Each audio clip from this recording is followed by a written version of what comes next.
So it would be helpful if you had your Bibles open at Jonah chapter 2 as we take a look at this together. This is the second part of a four-part study that we're going to do, looking at the book of Jonah. Just a quick recap. Last week we saw God's word come to Jonah, and we saw Jonah reject his commission and turn from God and try to run from God's purpose for him. But we saw, most importantly, that God was in control, right up to the moment that we saw Jonah cast into the sea and the fish rose up and swallowed him, that God was in control.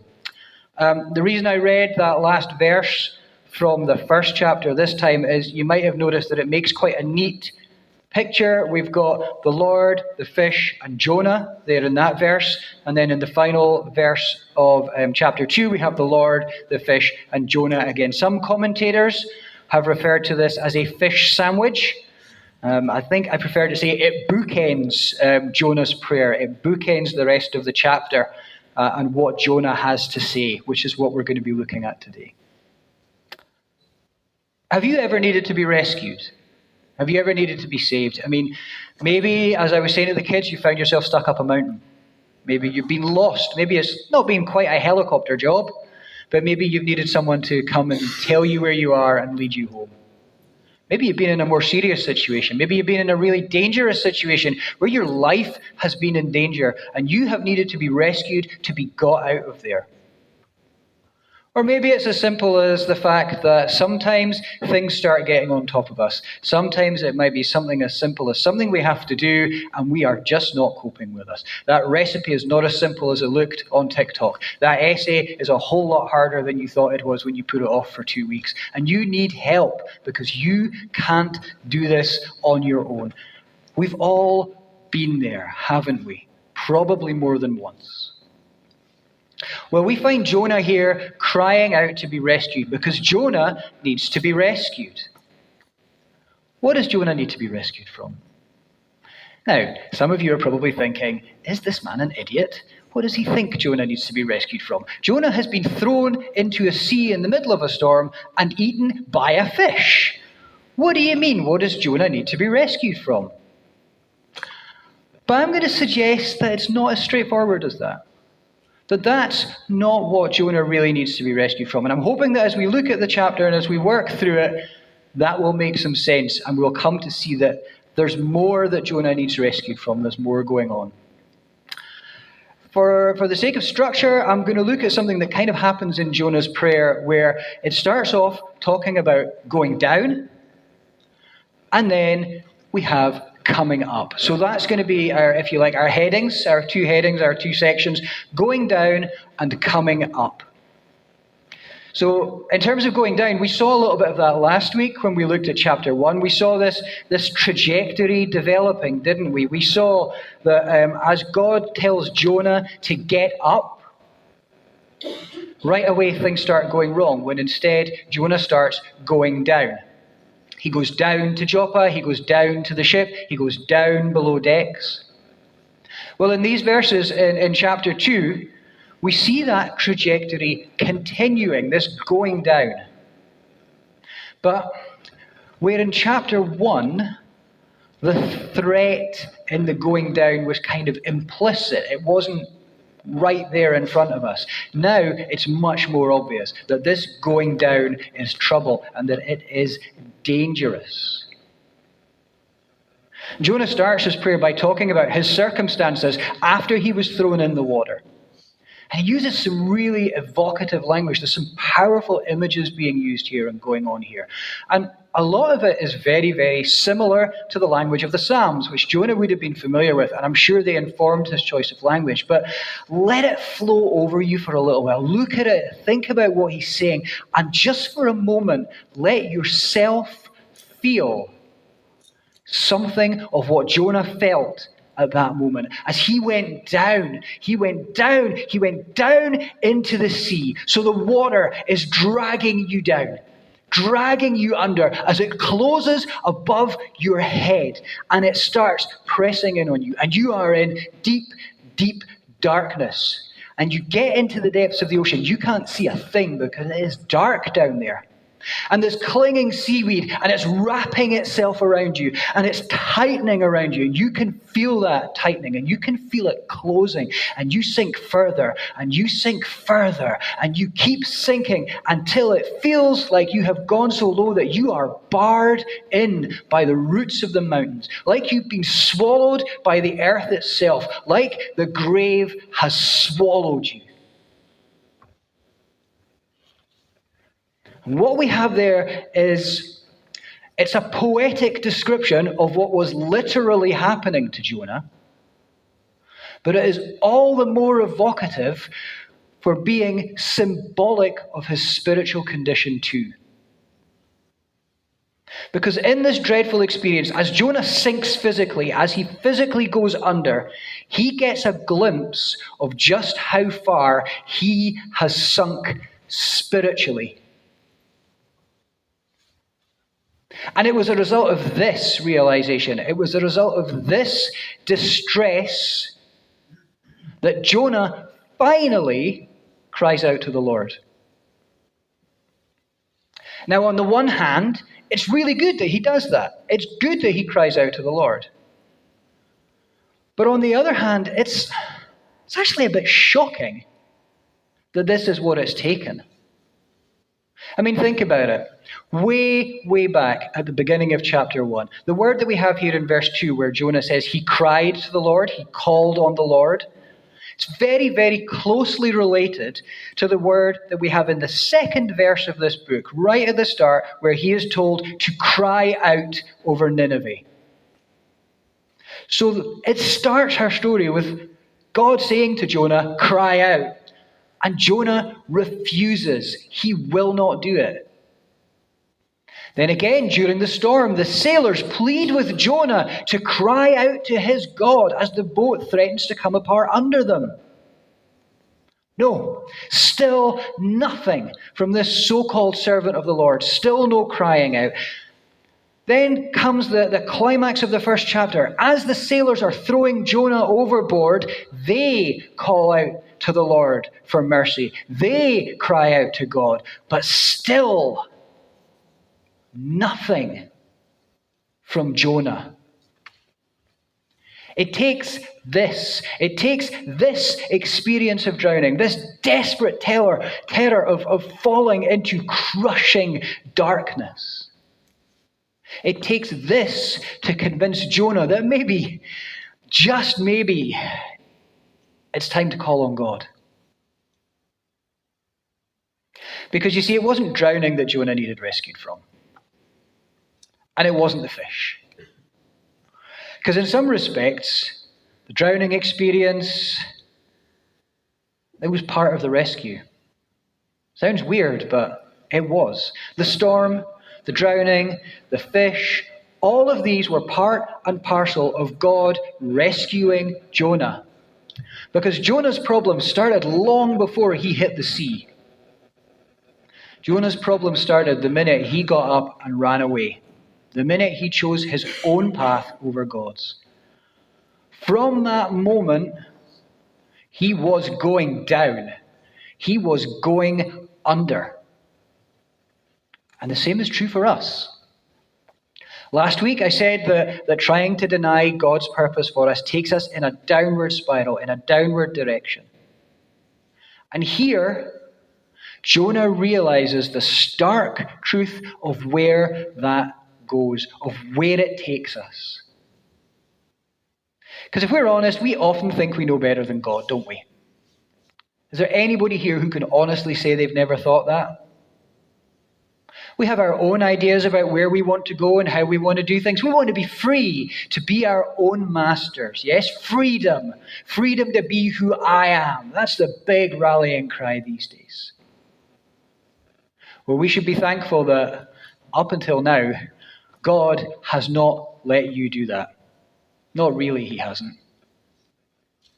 See, when you try to do that, when you start doing that, you tangle yourselves up in other things. Other things will wrap around you like the seaweed. And sometimes you might think that these things are serving you, that you are chasing them because you want them, because your life is better for having them. But that's not really true. They're not serving you. Because they'll wrap around you and they'll pull you down further and further into the darkness. Because we give them too much place in our lives. We give them God's place. So all the things that you think are rescuing you, whether it's your family, your work, good things like that, relationships, whether it's neutral things like entertainment, or whether it's things like drugs or booze that you go to hide behind, they are not rescuing you. And they cannot rescue you. And if you try to let them, they will entrap you and they will drag you under.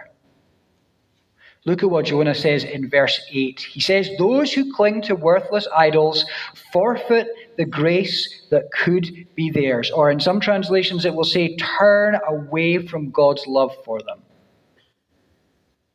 All the things that you give priority to, if you are letting them take God's place, whatever else they are idols. And trusting in these things to rescue you, it's like a drowning man who won't let go of his favourite anvil. Now that's a ridiculous image, isn't it? And I choose it precisely because it is. Who would do that? Who would cling on to an anvil as they struggled to stay above the surface? That's what we do. And there's actually, the book of Jonah is full of irony.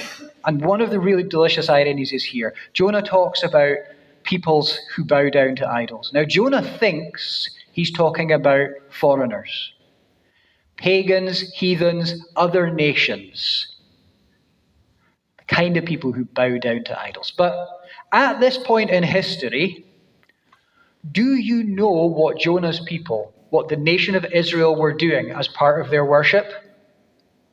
They claimed to be worshipping the Lord, Yahweh, the God of the Hebrews, but they were bowing down to golden calves, as Jonah was condemning idolaters. He would have done that himself at some point. They claim to be worshipping God, but they're bowing down to idols. And we do that. We say we're worshipping God, but we don't do it His way. We have better ideas. We have things that we think are more important. We're bowing down to idols. And what does Jonah say? We forfeit the grace that could be ours. We turn our backs on God's love. So we have to think about what our idols are. What are our idols as a church, as a nation, as a community, as people? What are your idols? What are the things that you are clinging to, even though they're pulling you down?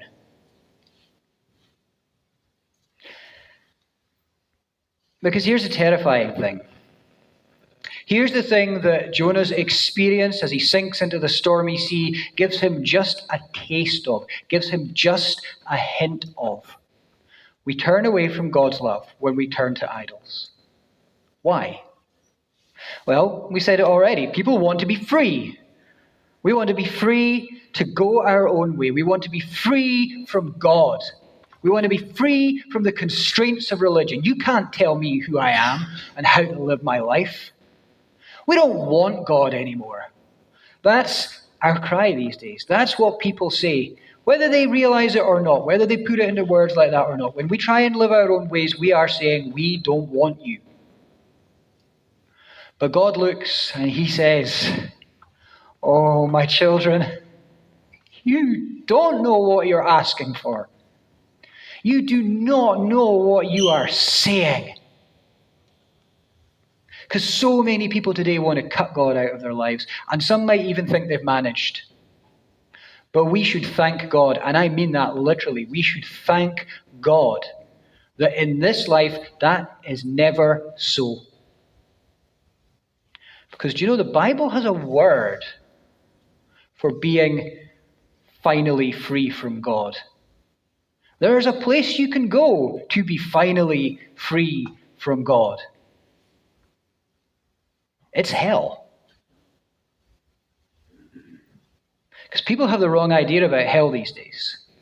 Hell is not a punishment that's dished out by a petty God whose pride has been hurt because we've rejected Him. Hell is not a place that some tyrant God will force you to go to if you don't show Him enough respect.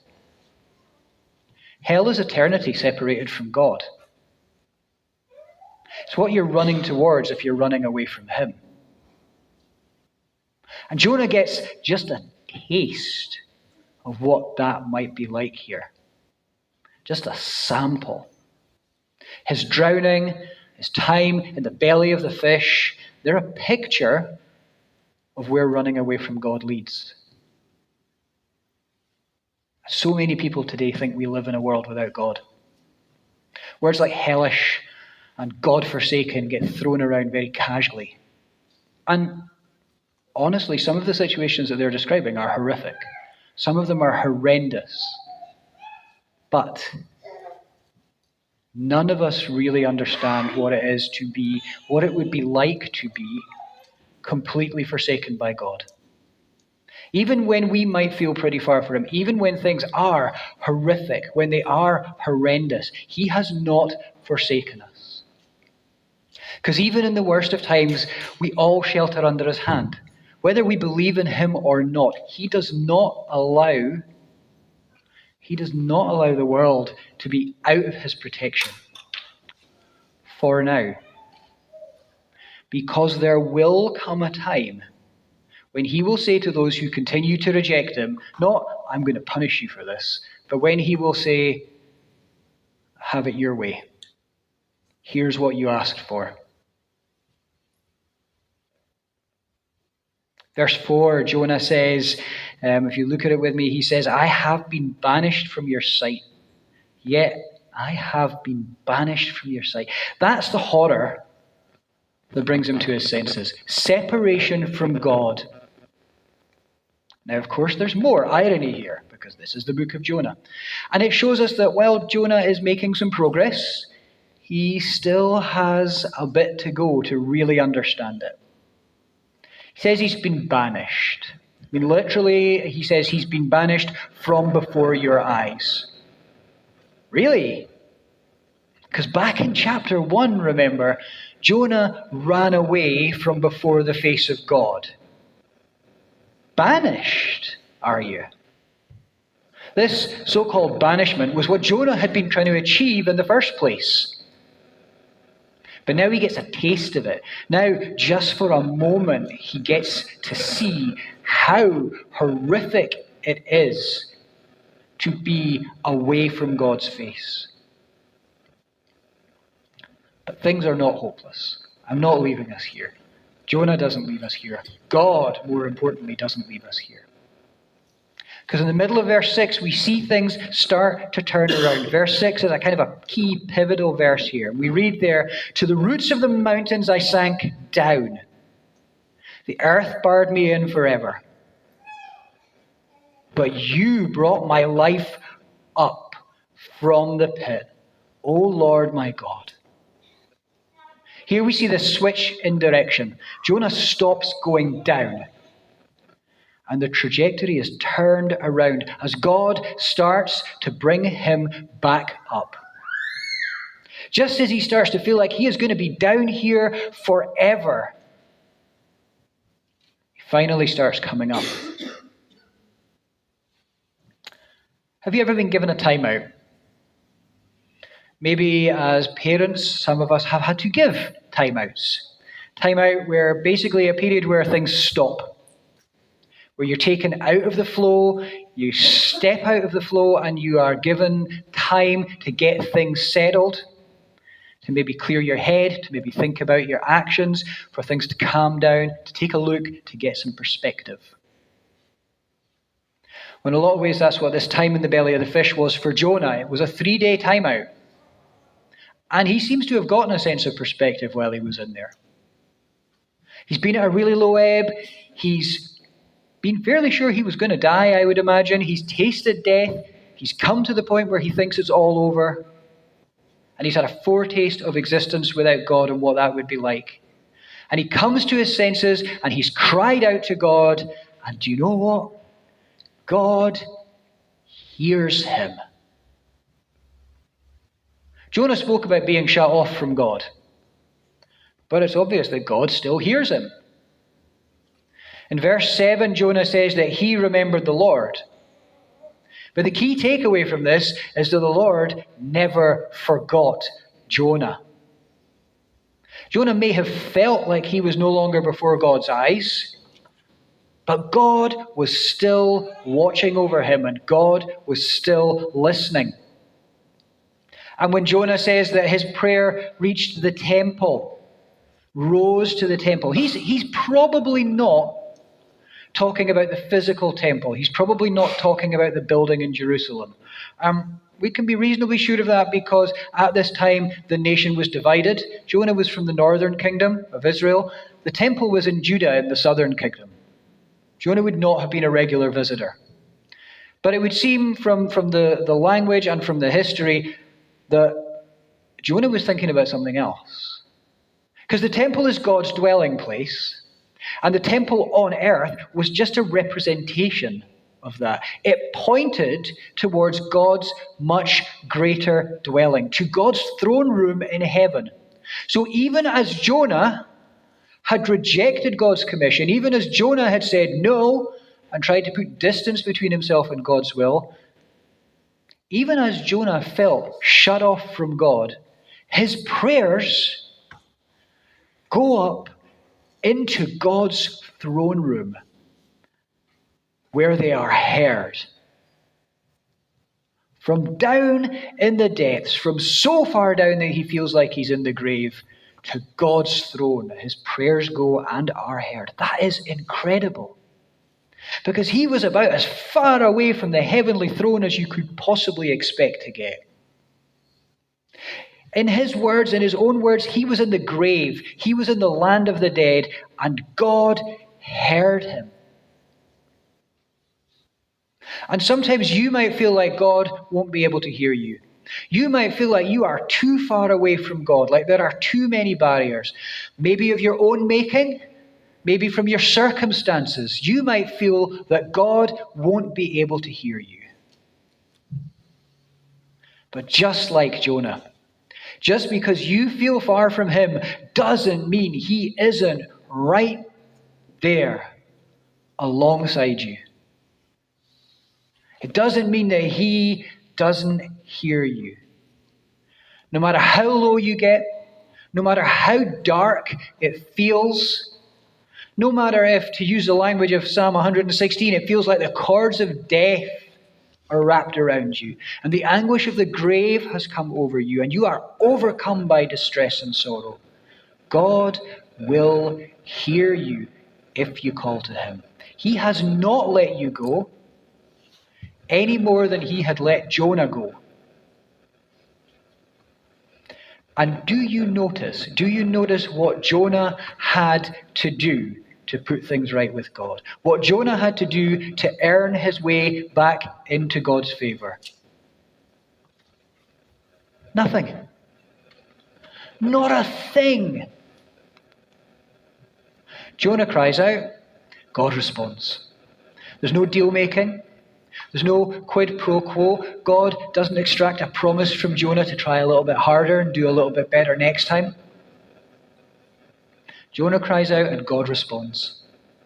Any subsequent change that we see in Jonah will be a response of thankfulness, not the price he pays to be saved. So when he says in verse 9, I with a song of thanksgiving will sacrifice to you, what I have vowed I will make good, he's not saying that's the price of his rescue. He's not saying, if you rescue me, then I'll do that.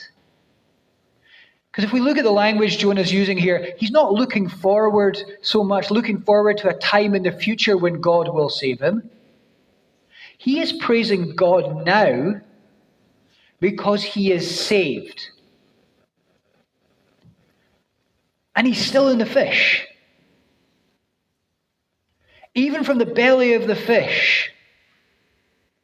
So in most ways, his circumstances haven't actually changed, have they? The circumstances that brought him to this realization haven't changed. Not physically. He's not out of the fish yet. But now he recognizes God's hand. He recognizes that God still has him in the palm of his hand. Even in this low place that he is in, he is able to say that God has lifted him from the pit. The pit, which in Hebrew poetry and in the Psalms particularly is a synonym for death, for the grave, for disaster. So when he talks about what he's going to do, when he talks about his praises and his sacrifices, that is joyful anticipation. Salvation is unearned and it is unconditional. But the response ought to be praise. If we look at what else he says in that verse, he says, salvation comes from the Lord, or salvation belongs to the Lord. What Jonah is recognizing here is actually the key to unlocking this whole story. And in fact, in a lot of ways, it's the key to unlocking the Bible. God saves. God alone. And he saves those who he chooses, not those who have earned it, not those who have done enough to get the I've been saved badge. He saves those he chooses. Salvation is from God, it belongs to God, and it is his prerogative and his alone.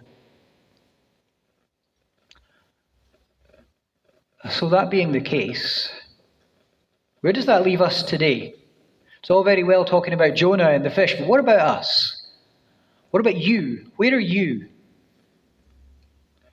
Maybe you're flailing in the sea. Maybe you're trying to keep your head above water and it feels like you're always having to tread water as hard as you can just to keep breathing. And you're wondering what just happened and how you got here. And you're desperately holding on to the things that you hold dear. Maybe you've gone beyond that. Maybe you feel like the waters have closed over your head for the last time. Maybe you can't draw breath anymore. Maybe you're well aware of the weeds tightening around you as the currents drag you down and down and down. Maybe you feel like you've sunk about as far as you can go. There's nothing around you but darkness anymore. You're cut off from any light and you feel hopeless. You feel forsaken. You feel like you've been swallowed. Or maybe you've been pulled aside. Maybe you're having your time out moment. Perhaps you have been, metaphorically, you are in the belly of the fish. Because that was probably actually far more peaceful than being in the water. Maybe that's where you are. Maybe you've been given time to take stock, time to realize how lost you would be without God's protective hand. Maybe you're still on the boat. Maybe you think things are just fine and you're largely ignorant of the danger that you're in because you're on a boat and it's out there. Maybe you've not had that warning taste yet. Maybe you haven't had that clarity yet of just how terrible, I can't think of a better word than that, just how horrendous life without God would be. So what do you do from here? Where do you go? Salvation comes from the Lord. Okay? But how does that work for us right now, right here, in Fife in the early 21st century? What does it mean? Well, basically, that's the Bible in a nutshell. Salvation comes from the Lord. If we go right back to the beginning of the Bible, if we look at the book of Genesis, where Adam and Eve turn their backs on God and decide to go their own way, God tells them that there are consequences for doing that. But he also provided a solution. He provided a rescue plan, a salvation scheme, if you like. And that centered around someone. Someone who was going to come and who was going to defeat evil. And then through the whole arc of the Old Testament, that promise forms the core of the narrative until we reach a point where someone is born.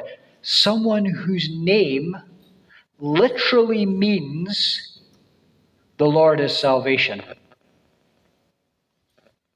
Matthew chapter 1, verse 21 says, this is the angel speaking to Joseph, she will give birth to a son, and you are to give him the name Jesus, because he will save his people from their sins.